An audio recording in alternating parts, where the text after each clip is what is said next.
দুঃখ কষ্টে যে কোনো ভাই, যে কোনো মুসলমান থাকতে পারে। এই সময় অপর কোনো মুসলিম ভাই এসে যদি তাকে দয়া করে, অনুগ্রহ করে, রহম করে, তাহলে আল্লাহ তাআলা এর বিনিময়ে অনুগ্রহকারীকে, দয়াশীল ব্যক্তিকে কি দান করবেন, কি বিনিময় দিবেন? হাদিসটি সুনানে তিরমিজিতে বর্ণিত হয়েছে। হাদিস নাম্বার 1924। হাদিসের বর্ণনাকারী হলেন আব্দুল্লাহ বিন আমর রাদিয়াল্লাহু তাআলা আনহু। عن عبد الله بن عمرو رضي الله تعالى عنه قال قال رسول الله صلى الله عليه وسلم।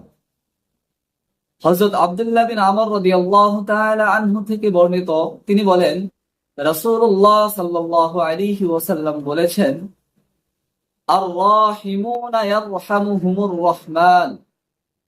যারা মানুষের প্রতি দয়া করে, যারা মানুষের উপরে অনুগ্রহ করে, আল্লাহ তাআলা তাদের উপরে দয়া করেন, অনুগ্রহ করেন।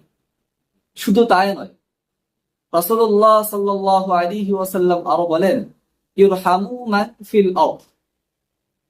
জমিনের মধ্যে যারা রয়েছে তোমরা তাদের উপরে দয়া করো, অনুগ্রহ করো।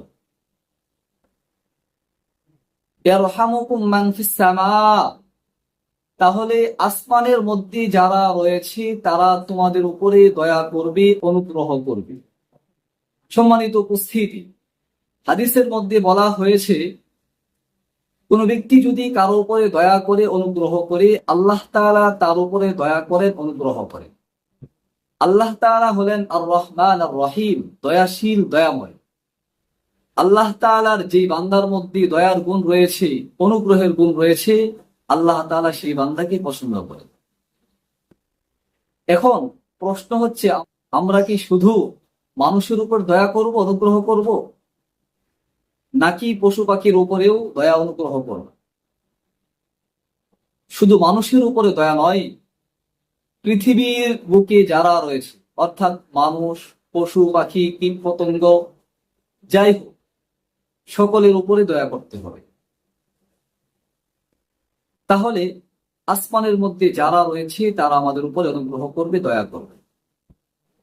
আল্লাহ পাক রব্বুল আলামিন আমাদেরকে অন্যের বিপদে আপদে সাহায্য সহযোগিতা করা, দয়া করা, অনুগ্রহ করা তৌফিক দান করুন, এবং তাদের উপরে অনুগ্রহ করে আল্লাহ তাআলার কাছ থেকে আমরা অনুগ্রহ প্রাপ্ত হওয়ার তৌফিক দান করুন। আমিন। আসসালামু আলাইকুম ওয়া রাহমাতুল্লাহি ওয়া বারাকাতুহু।